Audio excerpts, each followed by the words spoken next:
The winds of Glacius Prime howled across the frozen tundra as Vestra monitored her research station's sensors. Her crystalline form sparkled in the dim light of the planet's distant sun, each facet of her body refracting the pale illumination.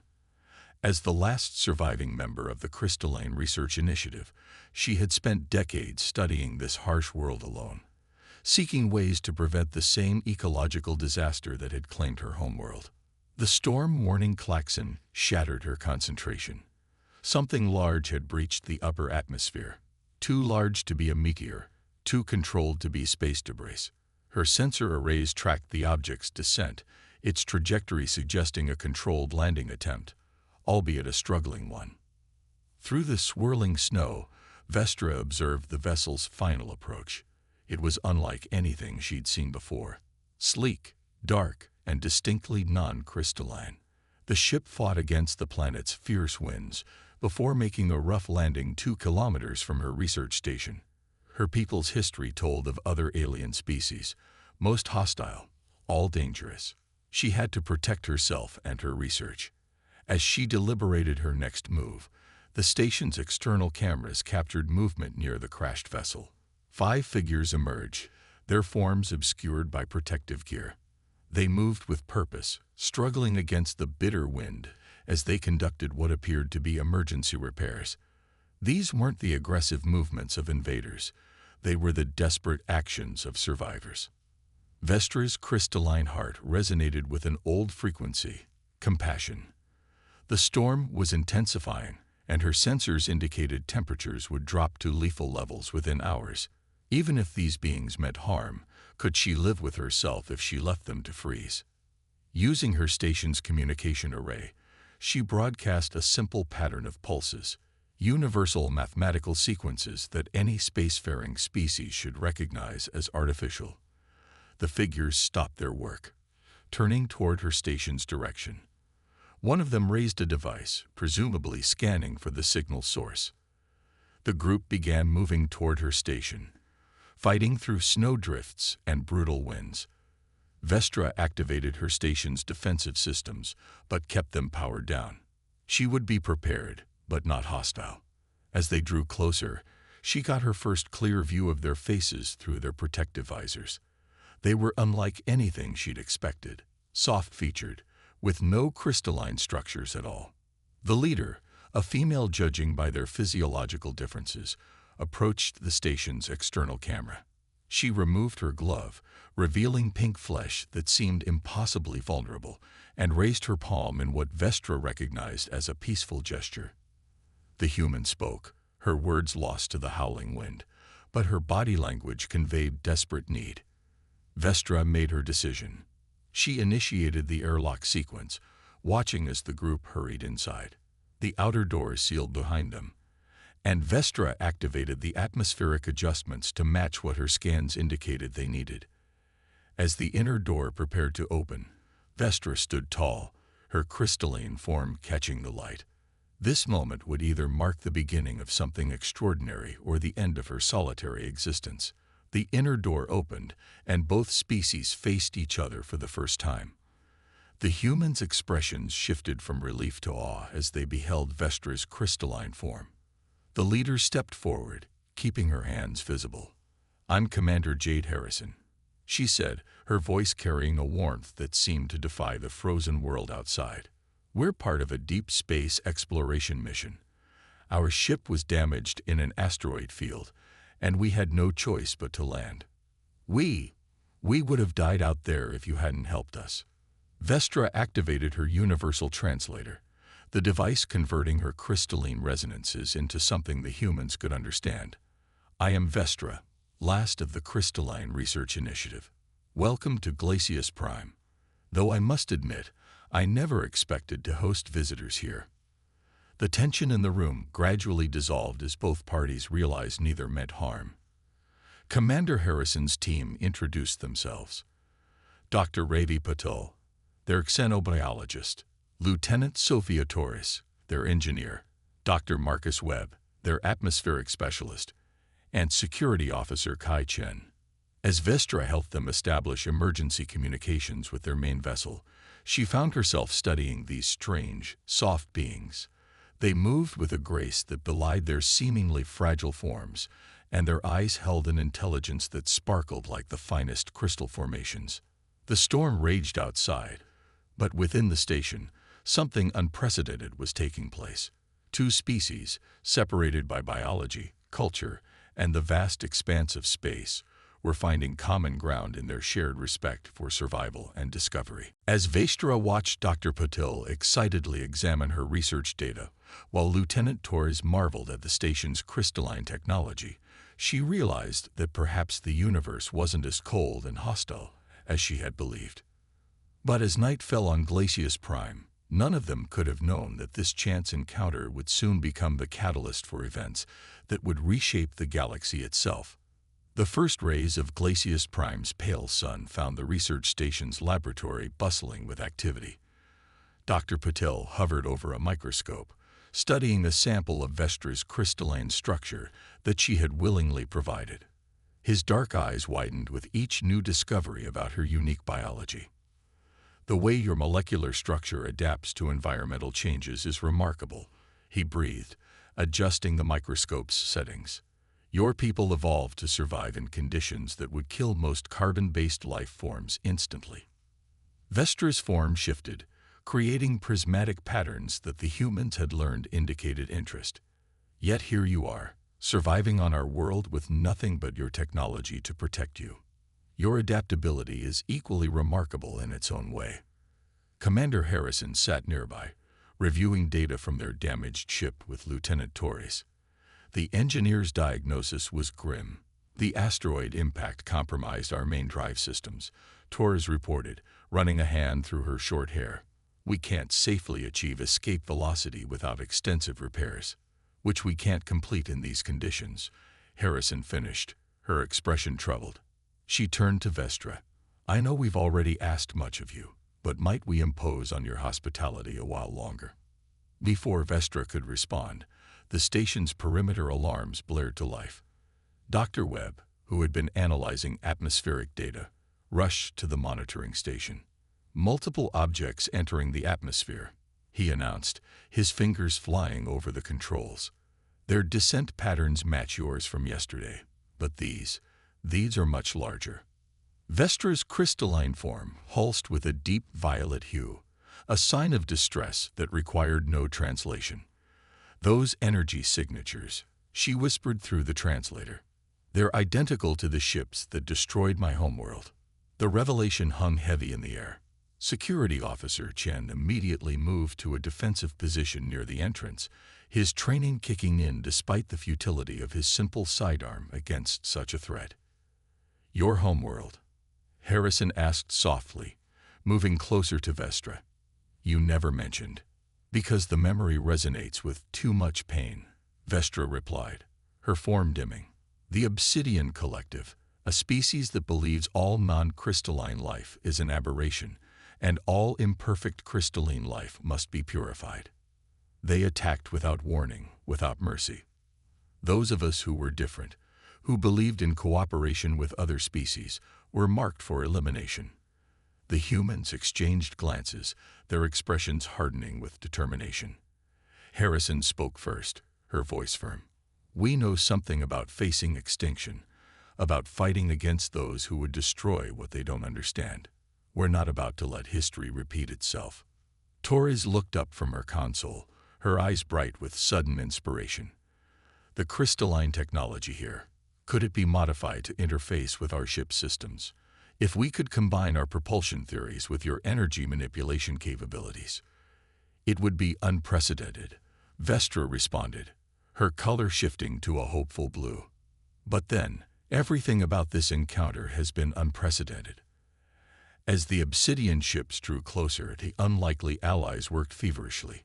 Dr. Patel and Vestra collaborated on understanding the biological interfaces between crystalline and human technology. Torres and Webb adapted their ship's systems to accept crystalline power modulators. Even Chen contributed, his tactical knowledge helping identify defensive weaknesses they would need to address. Commander Harrison watched her crew work seamlessly with their alien host, marveling at how quickly fear had transformed into trust, then into genuine cooperation. She noticed Vestra's form, occasionally resonating in harmony with her crew's movements, a subconscious sign of acceptance that the crystalline being might not even be aware of. "Tell me more about your people," Harrison said during a brief break in their preparations. "Not just about their end, but about who they were, what they believed in." Vestra's form shimmered with memories. "We were explorers, researchers, artists. We believed that the universe's greatest beauty lay in its diversity. Our cities were crystal gardens where light and knowledge danced together. We sought to understand other species, to learn from them, to grow beyond our own limitations." "They sound a lot like us," Harrison smiled. "Humanity's greatest achievements have always come from reaching out, not closing ourselves off, from seeing the potential in our differences rather than fearing them."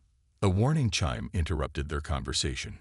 The obsidian ships had entered the upper atmosphere. But as Vestra looked around at these humans who had so quickly become allies, she felt something she hadn't experienced since the fall of her world. Hope. The crystals throughout the station hummed with building energy as they integrated with the human vessel's systems. Outside, the eternal storm of Glacius Prime raged on, but inside, two species united by circumstance were about to prove that the strongest bonds could form in the coldest places.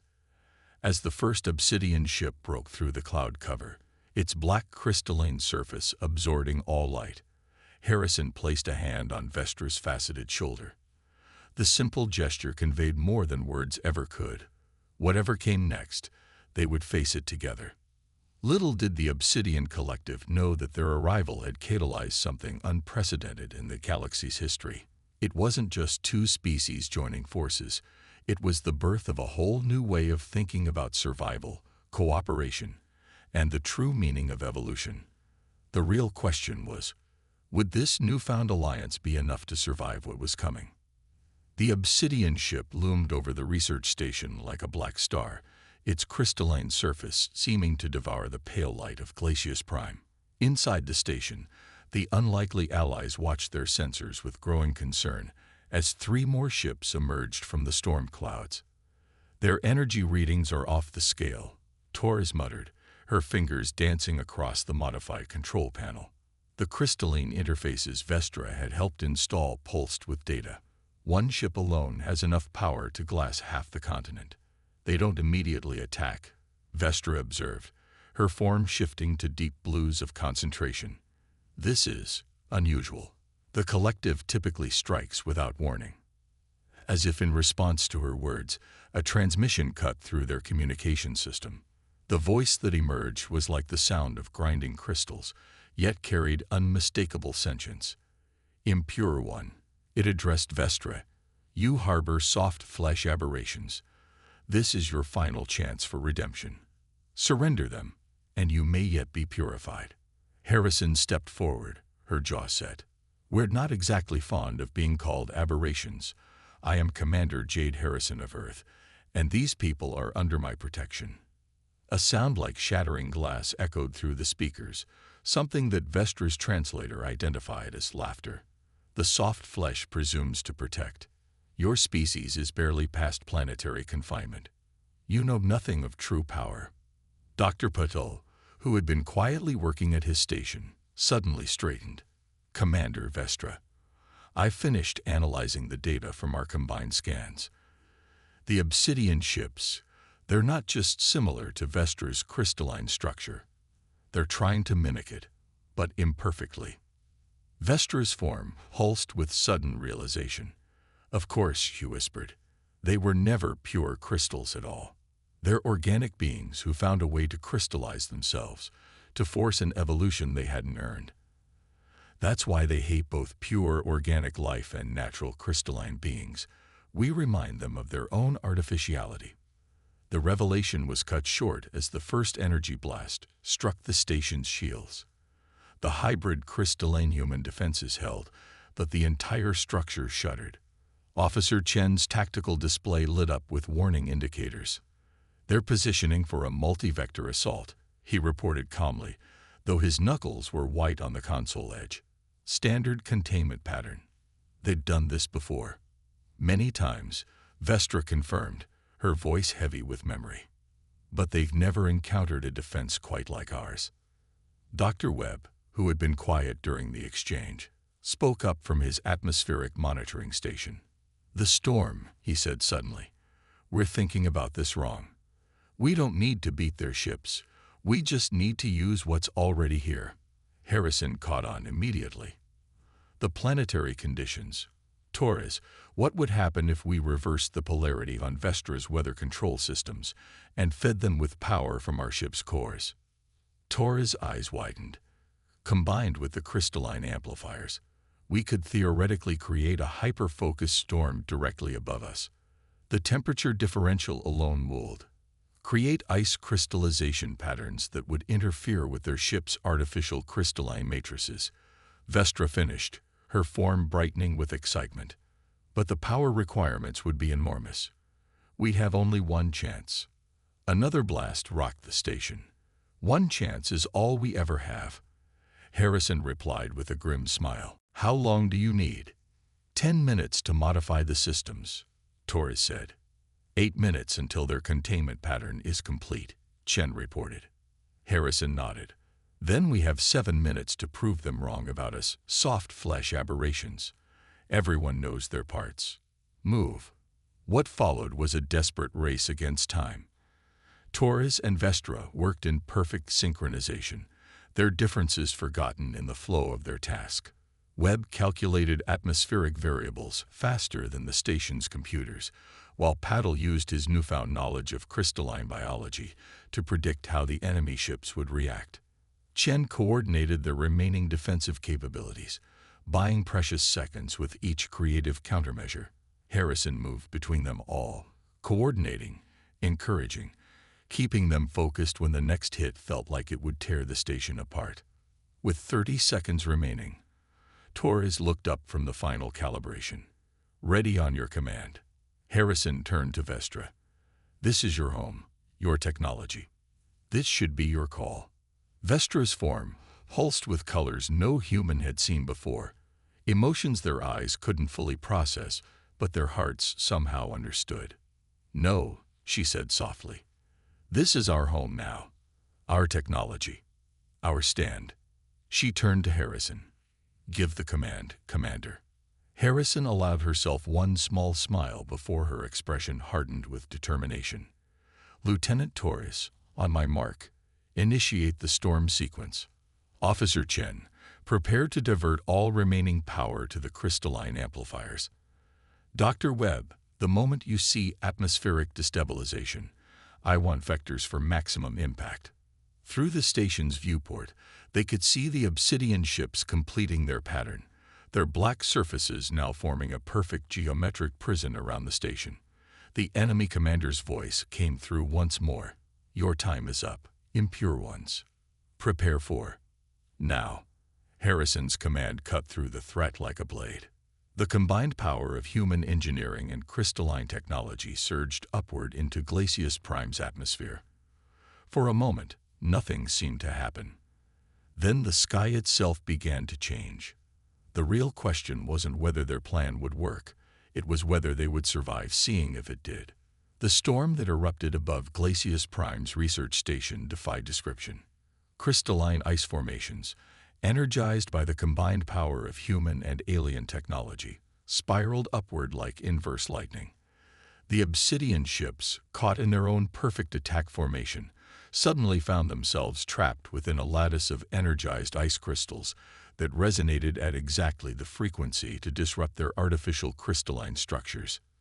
Energy readings from the enemy ships are fluctuating. Torres called out, her voice barely audible over the howling of the engineered storm. Their outer shells are showing microscopic fractures. Through the chaos, Vestra's form pulsed with recognition. They're crystalline matrices. They're trying to adapt, to match our resonance pattern. Dr. Patel, can you see it? Patel was already hunched over his scanner, his eyes wide with understanding. Yes, the way they're attempting to change their molecular structure. It proves your theory. They're organic beings trying to mimic true crystalline life forms. And they're failing. The largest obsidian ship, directly above the station, began to emit a high-pitched frequency that made the humans wince and caused Vestra's form to shudder. Warning, the enemy commander's voice had lost its confidence, replaced by something close to fear. This violation of natural order cannot be permitted. Initiating final purification protocol. Harrison watched as the enemy vessel's surface began to pulse with deadly energy. They're going to try to overload their own systems, she realized. They'd rather destroy themselves and us than admit their own artificiality. Not if I can help it, Vestra said with sudden determination. Her crystalline form began to glow with an inner light that none of the humans had seen before. Commander, I need direct access to your ship's power core. There's something my people knew how to do, but never dared. A way to force crystalline resonance alignment. You're talking about trying to forcibly synchronize their crystalline structure with yours? Dr. Patil asked, aghast. The energy requirements would be astronomical, even if it worked. It would burn out every system we have. Torres finished, looking up from her calculations, including my own crystalline matrix, Vestra confirmed quietly. But if it succeeds, it would prove to them once, and for all that true evolution comes from adaptation and cooperation, not forced conformity. Harrison stepped forward, her expression fierce. Absolutely not. We didn't come this far together just to sacrifice. Commander, Vestra interrupted gently, her form shifting to colors that somehow conveyed both determination and affection. From the moment you crashed on this world, you and your crew have shown me that the greatest strength comes from embracing our differences, not fearing them. Let me prove that my people's beliefs weren't wrong. Before Harrison could respond, the enemy ship's energy buildup reached critical levels. They were out of time and options. With a curse that carried more respect than anger, Harrison nodded to Torres. Do it. What happened next would be debated by xenophysicists for generations to come. Vestra's crystalline form began to resonate at frequencies that shouldn't have been possible, amplified by the combined power of human technology and the raging storm above. The energy pattern spread outward, washing over the obsidian ships like a wave of pure light. For one eternal moment, everything stopped. The storm, the enemy's attack sequence, even the howling winds of Galactic Prime seemed to hold their breath. Then, one by one, the artificial crystalline shells of the obsidian ships began to change, not shattering as the humans expected, but transforming, becoming transparent enough to reveal the organic beings within. Through the station's viewports, they watched as the enemy ship's crew members emerged from their crystalline cocoons, their true forms revealed for the first time in what must have been centuries. They were beautiful in their own way, bioluminescent beings whose natural forms had been hidden behind false crystalline shells for so long they'd forgotten their own nature. But the victory came at a terrible price. As the last of the enemy ships transformed, Vestra's brilliant glow began to fade. Her once perfect crystalline form showed signs of deep fractures, spreading like cracks in ice. Harrison rushed to her side, forgetting all protocol. "Hold on," she pleaded.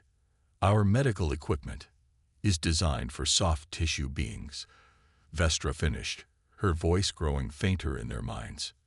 "But don't mourn, Commander. Look." Through the viewport, they could see the transformed obsidian ships beginning to descend, no longer as conquerors but as supplicants.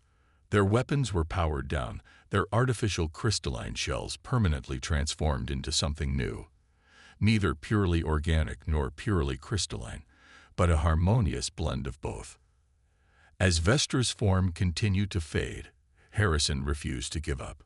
"Dr. Patel, there has to be something in your research, some way to stabilize her matrix." Patel was already moving, his earlier studies forgotten as he worked on pure inspiration. "Lieutenant Torres, if we can modify the ship's regenerative systems. Dr. Webb, I need atmospheric containment fields. Now." But would their desperate efforts be enough to save the being who had not only saved their lives, but potentially changed the course of galactic history? Time seemed to crystallize in the research station's main chamber as Dr. Patel and Lieutenant Torres worked frantically to save Vestra. Their modified regenerative field pulsed with a soft blue light, enveloping her fractured form. Dr. Webb maintained the delicate atmospheric balance, while Commander Harrison stayed by Vestra's side, refusing to leave even as her own suit's oxygen reserves ran low. "The fractures are still spreading," Patel reported, his voice tense. "But there's something else happening at the molecular level. Look at these readings." Through the viewport, they could see the transformed obsidian ships hovering nearby, their crews seemingly in as much shock at their own transformation as at the drama unfolding within the station. The ship's new crystalline organic hybrid structures caught and reflected the light of Glacius Prime's sun in ways that made them look alive. "Commander," Officer Chen called from his security station, "we're receiving a transmission from the lid ship." Harrison squeezed Vestra's fractured hand gently before standing. "Put it through." The voice that came through was different now, softer, almost musical, without the harsh grinding quality of before.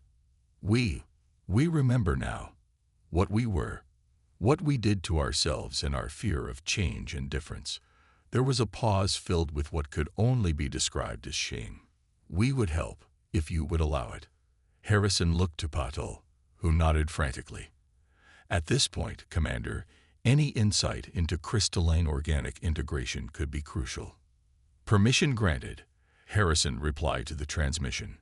"But if this is a trick—" "No more tricks," the voice assured them. "No more fear." 3 of the transformed beings teleported into the station. Their true forms were breathtaking, like living aurora borealis contained within vaguely humanoid shapes. They moved to Vestra's side, their bodies emanating patterns of light that seemed to resonate with her failing crystalline structure. "We understand now," one of them said softly. "The perfection we sought was not in purity, but in harmony." They turned to Dr. Patel. "Your regenerative field, it's similar to how we once healed ourselves, before we forgot our true nature. If we combine our knowledge." What followed was an unprecedented collaboration. The transformed obsidian beings shared their ancient knowledge of organic crystalline healing, while the humans contributed their understanding of adaptive technologies. Vestra's fractures began to stabilize, then slowly repair themselves, but something else was happening too. Her crystalline structure. Torres gasped, staring at her readings. "It's not just healing, it's evolving." Vestra's form began to glow with new colors, her crystalline matrix incorporating aspects of both organic flexibility and mineral strength. When she finally spoke again, her voice carried new harmonics that made the air itself seem to sing. "I understand now," she said, her fully restored form shimmering with possibilities. "This was the true evolution my people sought. Not isolation, but integration. Not purity, but adaptation." The transformed obsidian beings bowed their heads in acknowledgement. "We would learn from you," their leader said. "All of you. We have lived so long in darkness, thinking ourselves superior in our artificial shells. Now we see that true strength lies in embracing change, not fighting it." Commander Harrison smiled, keeping one hand on Vestra's newly transformed shoulder. "I think that's something we all need to learn, again and again." She looked around at her crew, human and alien alike. "The question is, what do we do now?" Vestra's new form pulsed with purpose. "We rebuild. We learn. We grow." This station was meant to be a place of research. Let it become something more. A place where all species can come together, where we can study how to bridge our differences rather than fear them. The humans exchanged excited looks. Dr. Patel was already pulling up research proposals on his tablet, while Torres and Webb discussed modifications to make the station more accessible to multiple species. Even Chen had relaxed his defensive posture, engaging one of the transformed beings in a discussion about integrated security systems. "The Glacius Prime Institute," Harrison mused, "has a nice ring to it. As the former enemies worked together to lay the groundwork for this new venture, Vestra accessed the station's long-range communications array. For the first time in decades, she sent out a signal not of warning or distress, but of hope and invitation. Across the galaxy, other crystalline beings who had hidden themselves away would receive it. Other organic species, too, would hear the call. A message that spoke of transformation, of evolution through cooperation rather than conflict. The eternal storm of Glacius Prime continued to rage outside, but within the station, something beautiful was taking shape. It wasn't just an alliance between different species, but a new way of seeing the universe itself, not as a place of isolation and fear, but as an endless field of possibilities waiting to be explored together. Commander Harrison watched as her crew mingled with their new allies, all barriers of biology and belief forgotten in their shared excitement for the future. She turned to Vestra, whose new form seemed to embody the very principle they had discovered, that true strength comes not from rejecting change, but from embracing it. "You know," Harrison said with a smile, "when we crashed on this frozen world, I thought we were facing our end. Instead, we found a beginning." Vestra's response resonated with harmonics that seemed to touch not just their ears but their hearts. "Perhaps that's the greatest lesson of all, Commander. Every ending is just a transformation waiting to happen."